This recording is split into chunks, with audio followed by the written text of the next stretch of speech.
This is one of the yards that I take care of. This particular yard has had a big issue with Akebia vine, also known as chocolate vine. I'm actually pulling up vines and trying to dig the roots out. This is a persimmon tree that was being strangled by the Akebia. You can see bits of Akebia vine hanging in the tree.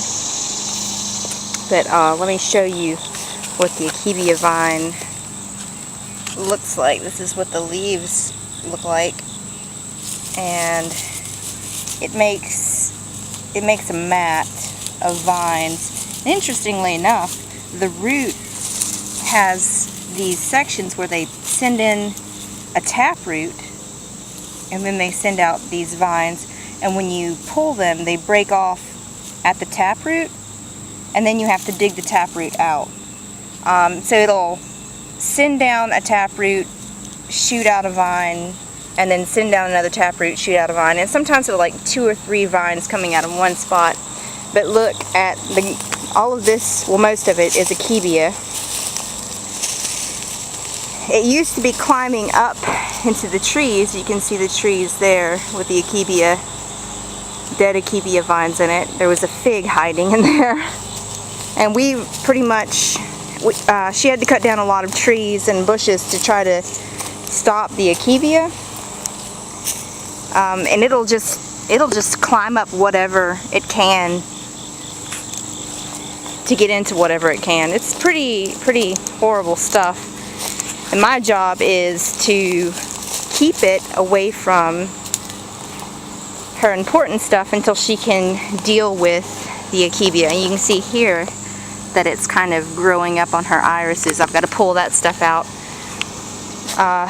She's a teacher, and she isn't able to take care of this stuff because of her schedule. So it's up to me to get in here. And here's places that we've already taken care of, and her rosemary needs to be trimmed. I don't know why it's dying back.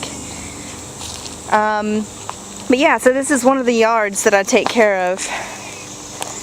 She's an artist, so she has a lot of interesting things.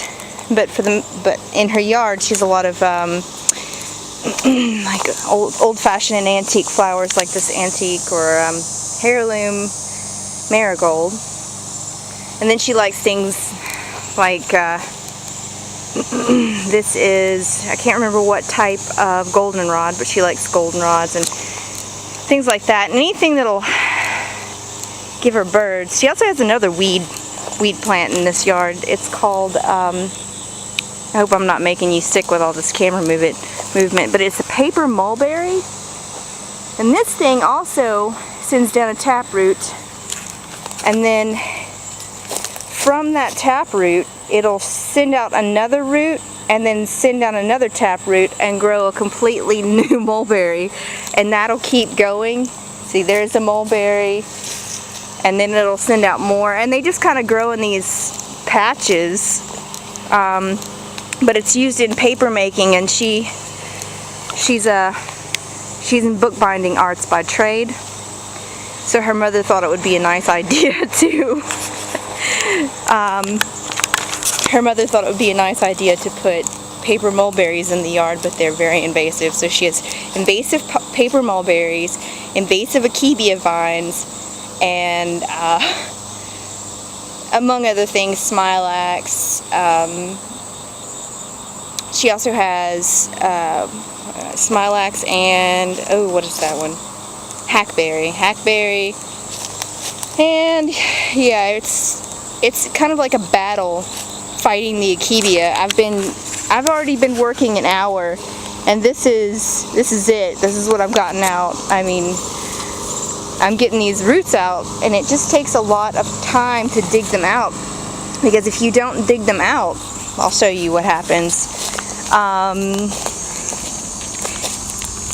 You get new Akebia vines. Wherever they break, new ones will sprout up, so you have to dig them out. I don't know why they still sell Akebia. They still sell Akebia, also known as chocolate vine, in stores, But this stuff is, it's awful. I've never hated a vine so much.